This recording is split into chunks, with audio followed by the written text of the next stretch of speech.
Now some of our U2C3 congregants will be coming up and sharing some words of appreciation for our dear Reverend Chris. And Django is up first.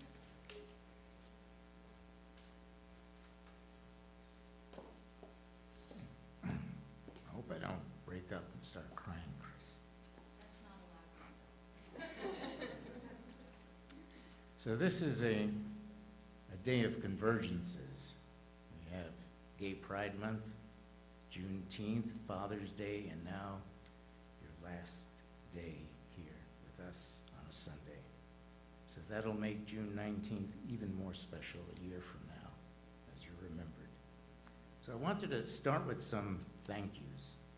Thank you for marrying me and Karen almost a month ago, on the 21st of May.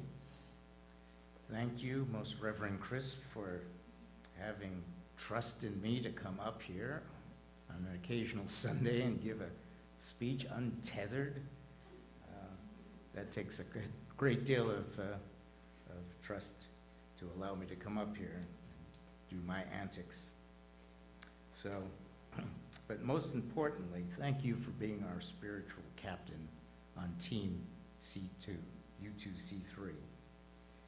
You have been, for almost 6 years, our guide, our moral compass, but not just this congregation, but for us to go forth into the community and beyond the community to do acts of radical inclusion, justice, and loving kindness for the communities outside of here, within here, and everywhere we go. Thank you, Reverend. And thank you for giving of yourself, helping us live our mission, urging us to find our authentic selves. I thank you sincerely, Most Reverend Chris, and a dog yawning. Next will be Kathy.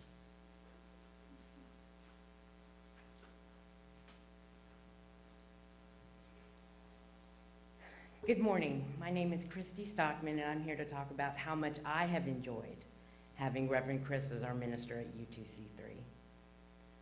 Not only did she do the things expected of a minister, like giving meaningful sermons and encouraging those congregants who might be overlooked by others, to me, the thing that I am most proud of was how she showed up outside of these walls on days other than Sundays.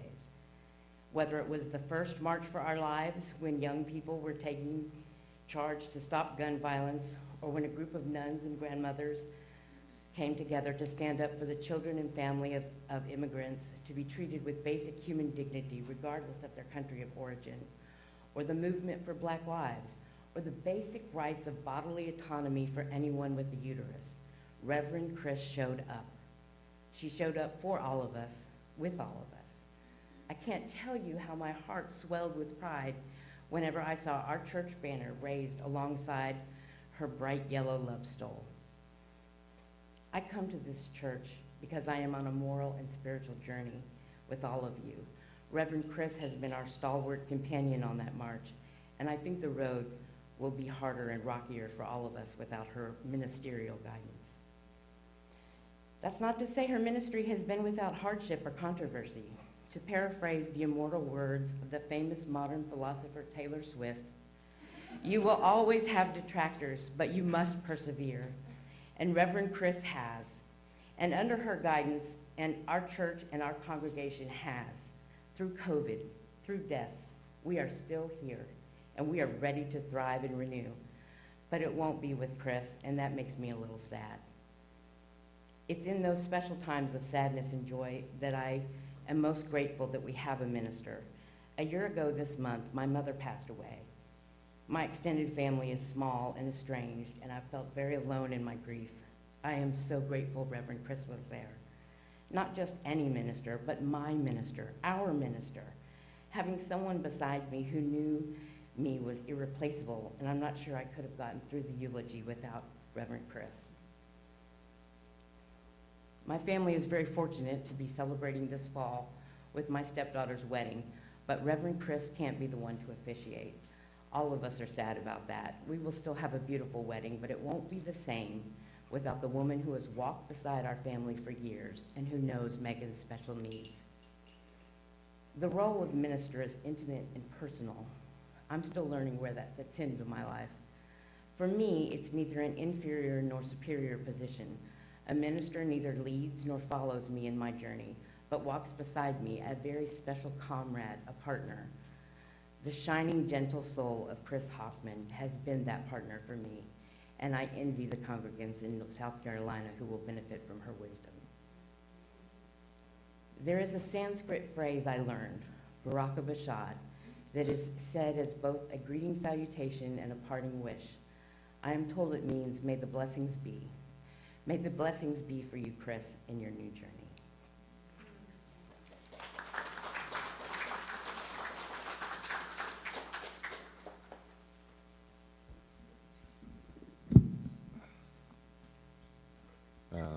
That was really beautiful, Chrissy. That was gonna be leave me a lot to work with. But I just wanted to say that ever since, Chris, that you came to our church, you have just inspired my life beyond belief. You have taught me so much about what it means to be a Unitarian Universalist, and you have been my friend, and I really cherish that so much.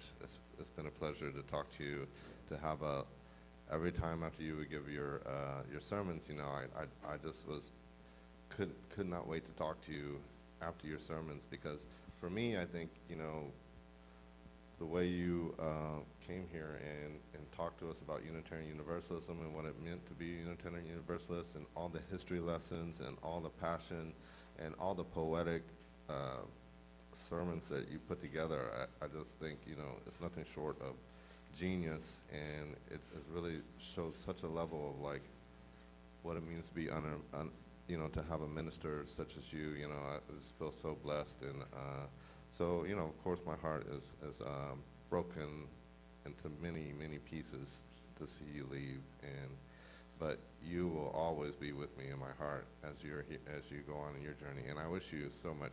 And you know, where you're going, these people are so fortunate to have such a great minister, you know, coming their way. So I know you can leave, you know, feeling like, you know, that you really accomplished so much here. Or I hope you leave knowing that you accomplished so much for me and my life, and you know, just teaching me so much what it means to be a Unitarian Universalist. Because, you know, when I came here, I was like, yeah, this is the place for me, you know, but I didn't understand how much, you know, this is a place for me too, until after you actually came here. And my daughter just wanted to say a little something to you too. This is Allison. You did a really great job, and I just want to say I miss you so much.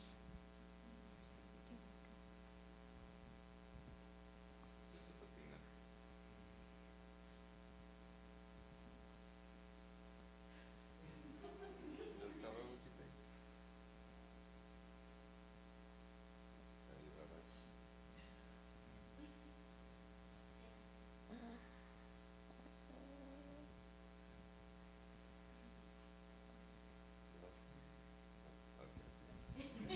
She speaks from her heart. Thank you very much, Chris. And I wish you so much love, and you'll always be with us.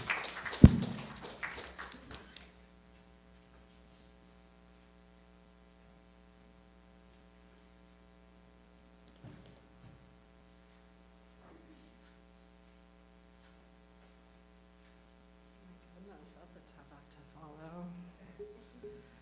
So I've already got the weepies, and I can't make the same promise as Django, so sorry about that, y'all. You're gonna have to, yeah, toss him my way. So where to start here? Ditto to everything that everyone has said already. I'm in awe of everything that Chris has done, just as far as being present in the community with the social justice work. It's been really tremendous to witness that and to be a part of that. And Reverend Chris came at a really interesting time in my life personally. She had just graduated from Meadville and completed her internship, and I had just been accepted to Starr King as a baby seminarian back in 2016. And I actually met her on the search committee. And I remember my first impressions of her was of someone who was incredibly smart and grounded, and who was a listener and a watcher.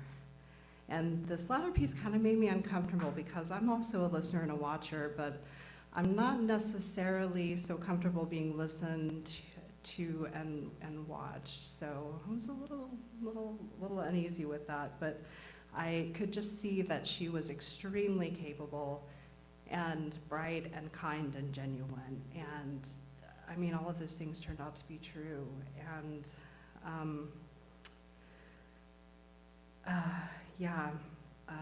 back to our connection. She came in just as I was starting seminary, and she seemed thrilled to have somebody to be able to support in the way that she had been supported. And on the back end, unfortunately, my life had kind of taken an ugly turn, and I was dealing with some pretty intense personal stuff, and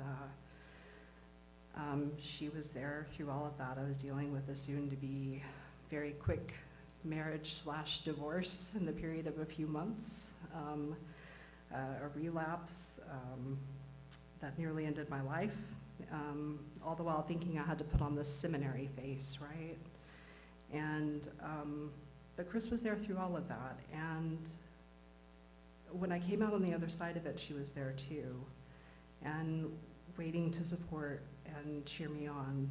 And she's been my first, a lot of my first. She's been my first internship supervisor with Unsheltered Voices.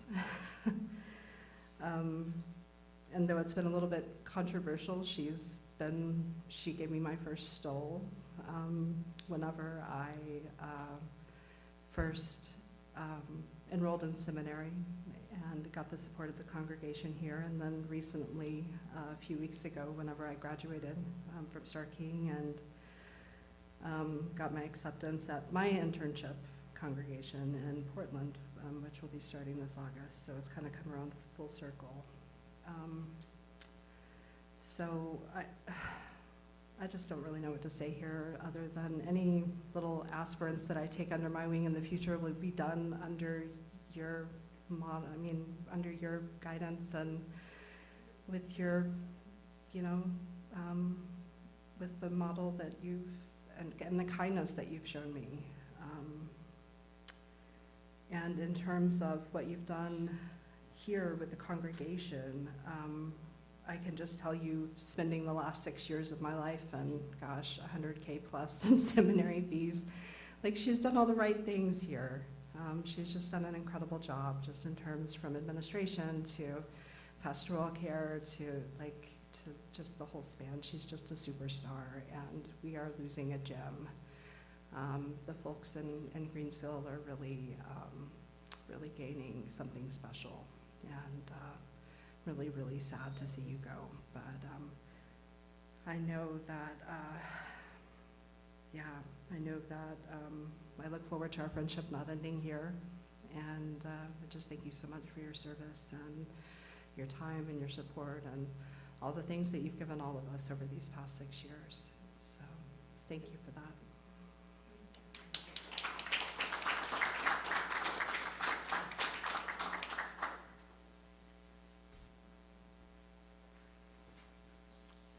Well, it's my turn.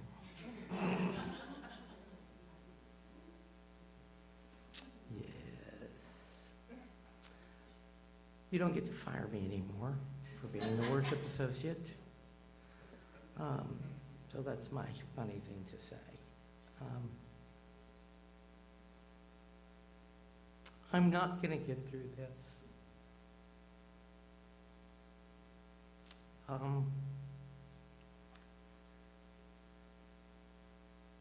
I gave up on organized churches in 1978. and really walked away completely in 1985.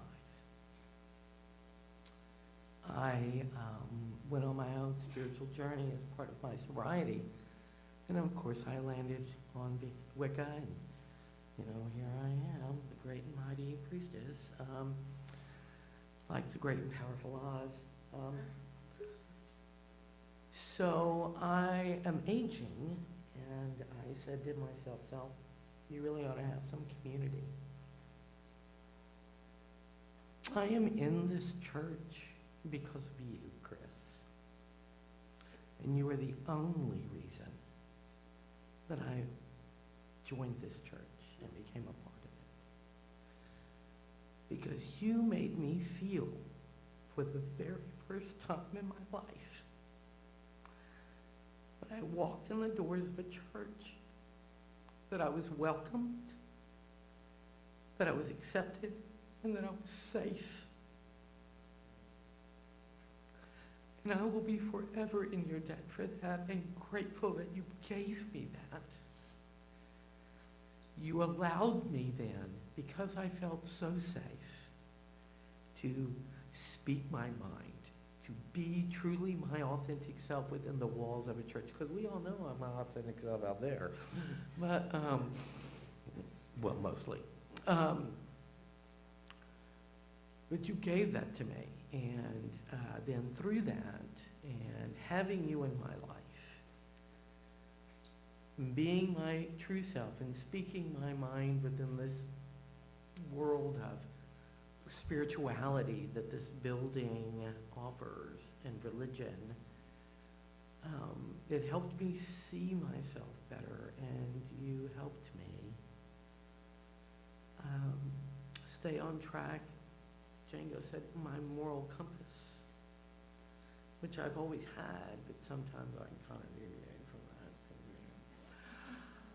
that. But you helped me do that and stay there, and you helped me become more grounded. You helped me, really, as I said the other day, just be a better person. And I am a better person because of you. And you leaving us is a huge loss. And I'm not sure that I will ever be the same or okay. But I will get through it. I mean, obviously, we have to. But at the moment, it feels like the end of the world.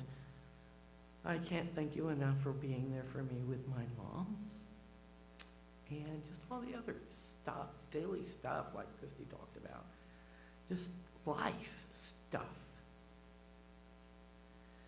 And listening and helping me just figure out getting back to my own place of what I know is right for me in my heart. So, thank you for that. See, there was a reason for that.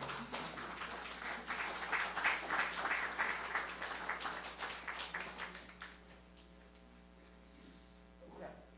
All right, so more things are happening now. Wait, I have to pull myself together. Hold on. Okay. So what's going to happen next, and I don't need that, is that we, putting you on the spot, we are going to do a blessing for you, going away and traveling and your new place.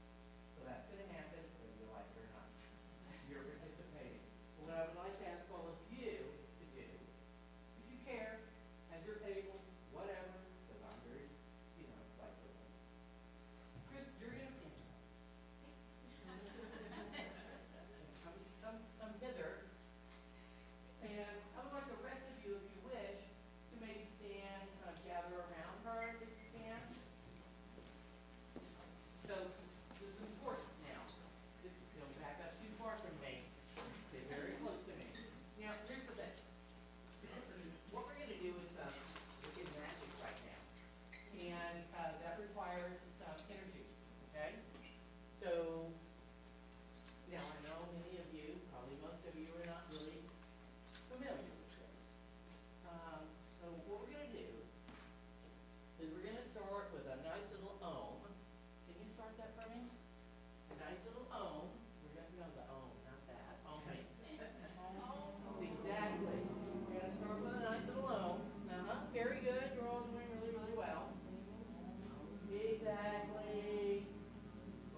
water.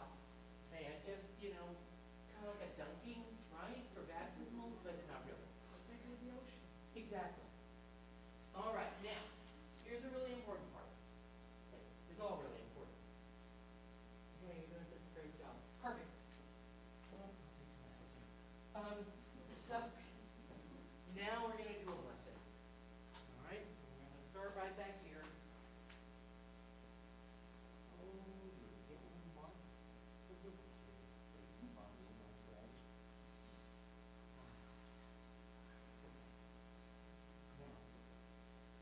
Chris, I'm gonna bless. Bless your mind. May you always feel and hear Spirit through you. May you always say clear.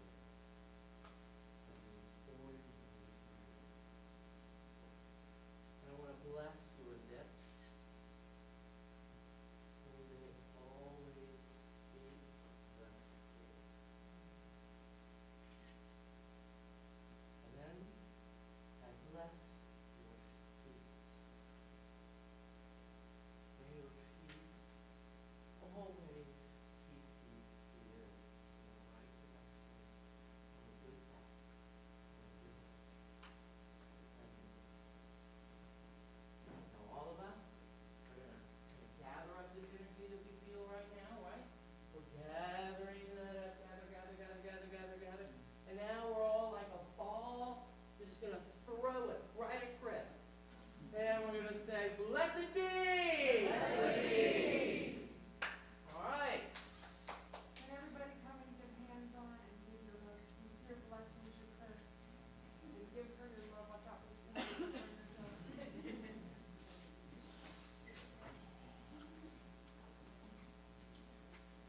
And you can connect to each other if you can't connect to Chris. Put your hands on your neighbor. Send in your love. And we love you, Chris. On the 30th. 1, 2, 3. We love you, Chris. Thank you all. You may now be seated.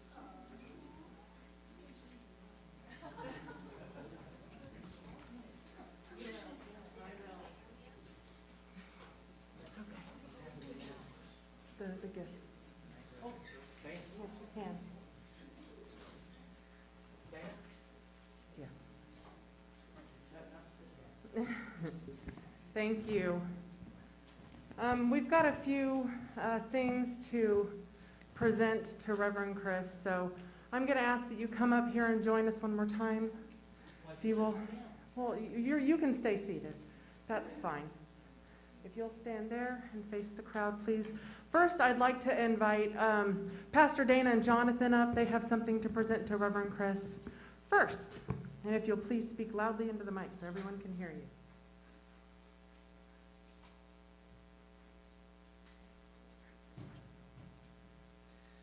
Hello, I introduced myself earlier, but I'm Jonathan Swindle. I am the president of Pride Corpus Christi.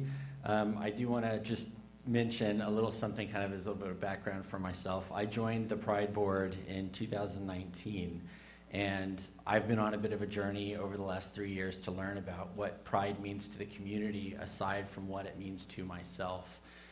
For me, it largely has always been about visibility, and it's been acknowledging this part of myself and making it visible to those around me. And then through, I think, this last year, really, and even just the time sitting here and being able to witness this moment as you're, leaving the congregation, that I've just had an opportunity to see how much love is here and how much of an impact that you've left everyone, and just the significance of your presence here in Corpus Christi. I think that the good and the leadership that you are leaving here is what is our job as a community, as an entity of Pride Corpus Christi, is to bring forth and to show to the world, to show that this is a community to be loved, not a community to be hated. So I'm just really thankful that I've had an opportunity to witness this. I wish that I had an opportunity to get to know you a bit more before that you had left, but I'll also give the mic over to Dana as well. But thank you for everything that you've done.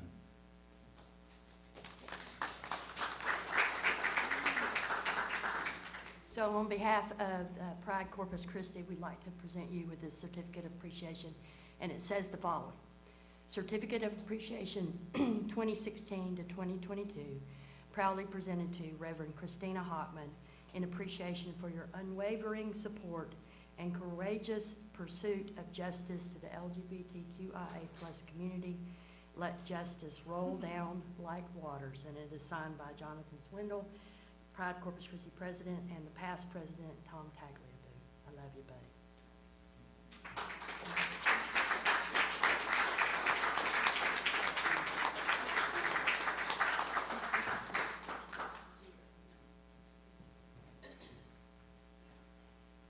Okay, you'll stay with us just for a little bit longer. It is now time for us to formally let go of one another. Wow, okay. In our free churches, there is perhaps no bond more sacred than the bond between a minister and a congregation that has chosen him or her to serve them. This is because a minister's power and authority come not from high, but the hearts and minds of those they serve.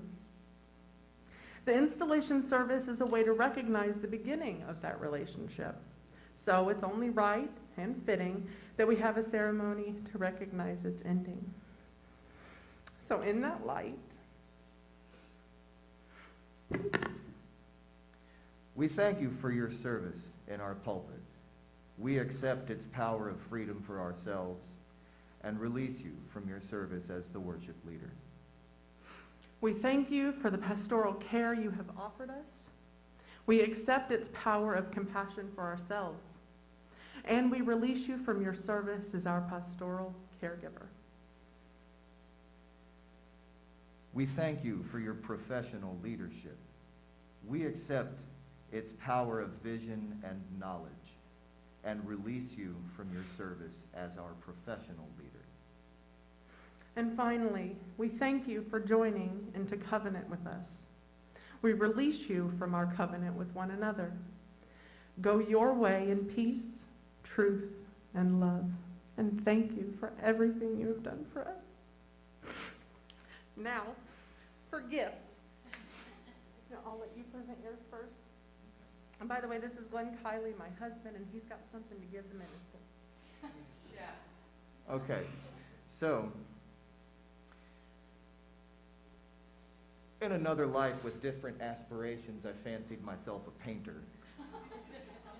As a Unitarian, I took an interest in chalice art as a teenager and began painting chalices and, carving some out of wood and clay and things like that. But one thing that I remember growing up in my home, my mother always had this plaque in her kitchen,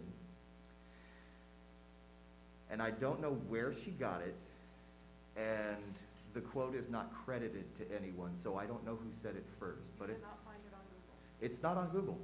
So it's a simple wooden plaque with bronze lettering and laurel leaves that says, "Peace is worth the time you take to find it." She's had it since the 60s, looking like something you would have found in the 60s. I took inspiration from that and began incorporating those sentiments into my chalice art. So I don't take the notion often to paint such things anymore. I'm usually busy cooking. But I've made a series of chalice paintings with these sentiments on it, 3 of which belong to other members of this congregation, and 1 is hanging up at the church in New Braunfels. I've given you installment number 5 in an ongoing series that has been 22 years in the making. It is, to date, the largest one I've ever made. It's the first one I've ever gold leafed, and it freaking glows in the dark.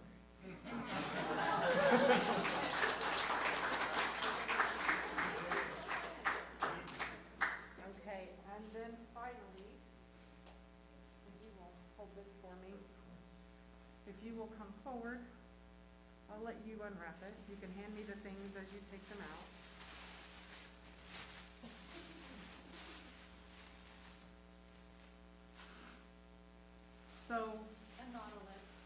better gift than something that represents us here of the little chalice, so this holds a tea light.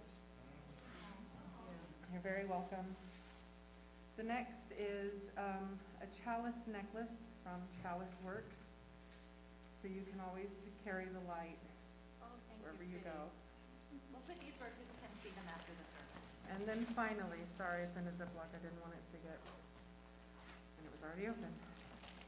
And finally, for bringing love and light and such a welcoming space for our LGBTQ+ community, we have gotten you a rainbow stole. I will. I think this is how it goes. It fits.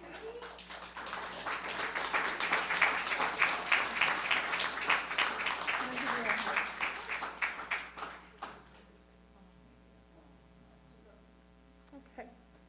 I'm jumping in off script just for a second. I just want to acknowledge how much we love Chris. And Reverend Chris, I've said it before to you, you literally brought the rainbow out of the closet for this congregation. We had goals of being a welcoming congregation, and we wanted to bring LGBTQIA+ trans folks in, and we talked about it, and we didn't really settle it in our heart. And it came to a point to me when we were putting our sign outside, and there was even a discussion about whether or not to have the rainbow chalice on our sign in front of our church, because some folks weren't comfortable or were afraid of being perceived as the gay church. And the reality is, for those of us that are in the community, the rainbow means safety, and it means welcoming, and it means belonging. And you making this place covered in rainbows has just made it feel joyful and home for me, and I thank you for that.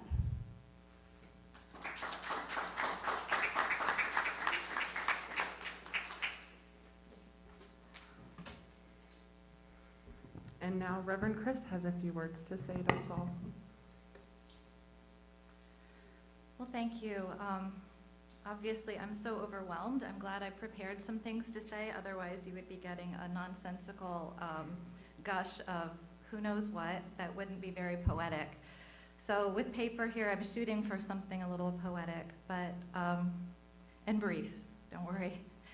I'd just like to thank everyone for supporting my ministry over the past 6 years. And I want to thank all those who prepared today's service and participated in today's service. I am absolutely blown away.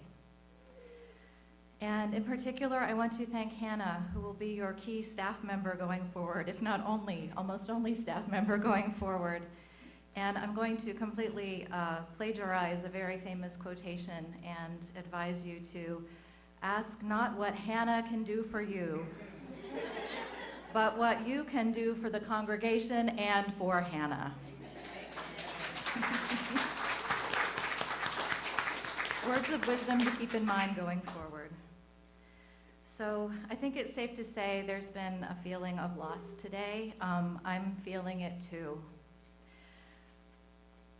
Loss can feel like stepping off a cliff and falling towards something unknown. There's a poet out there named David White who describes it as like falling in love, except it's falling into grief. But yet, there comes a time when you finally actually fall and start to touch the ground. It's from that ground that you step off into your new life. And it is from this ground that this congregation, my beloved U2C3, will step off into its own new life. A wise minister once said, "There is nothing in my life experienced like the love between a minister and a congregation." Now, as I prepare for our mutual leave-taking, I can say that's true. That's true. It's true for the vast, vast majority of you who have been open-hearted enough to accept me and trust me in this unusual role, right? Being a minister is such an unusual role. You all have brought that up. It's a role of intimacy and authority. It's of leadership and of service. It's a radical acceptance paired with paired with comforting the afflicted while afflicting the comfortable. Right? That's not my original saying, that's out there. But it's through this, it's through your acceptance and openness that has opened the door to love and to the mutual transformation, which is the reason why we go to church, why we have religious community. And this relationship, this minister-congregational relationship, it takes many forms, depending on everyone's situation. Like was said before, sometimes it's this intimate sharing of your life's deepest, most vulnerable, most heartbreaking, most joyful moments. And sometimes it's a little quieter, a little bit more mundane than that, but still really important. And sometimes the relationship is one that's sparkling with curiosity and seeking, as we together try to become the very best expressions of ourselves, illuminated by our Unitarian Universalist faith. So we'll each have our own way of defining this lasting relationship. We probably won't know exactly what this foundation is we have made for each other over the last 6 years together, until we have fallen into the loss and found our way to the base of it. And there's part of this loss, this necessary loss, that is particularly hard. In order for the congregation and myself to live our fullest lives in our new roles, a separation with limited contact has to take place for the minimum of a year. Now, this will allow U2C3 to find its legs as a lay-led church community without risking me getting in the way of that, right? You understand that? It will also allow me to focus my full concentration on my new congregation that has called me to South Carolina. Now, these are difficult boundaries. Nobody loves these boundaries. And they are absolutely no reflection on my ongoing love and care for you, right? The love and care that spans the separation of time and distance and will always be there whether we are in close contact or not. I can guarantee that. But that doesn't preclude you if you end up in Greenville, South Carolina for a visit. Please look me up. Please come to the church, okay? That's like an exception. If you're there in South Carolina, please don't feel like you have to hide from me. Be more than welcome. So again, I want to thank you, U2C3. Now it is your mission, each and every one of you, to share the good news of our liberating faith, the faith in which you yourself may have found some liberation, right? That needs to be shared, right? It's also your job, your mission to continue to love one another into being, because that's what we do here, right? May it be so. Blessed be, and amen.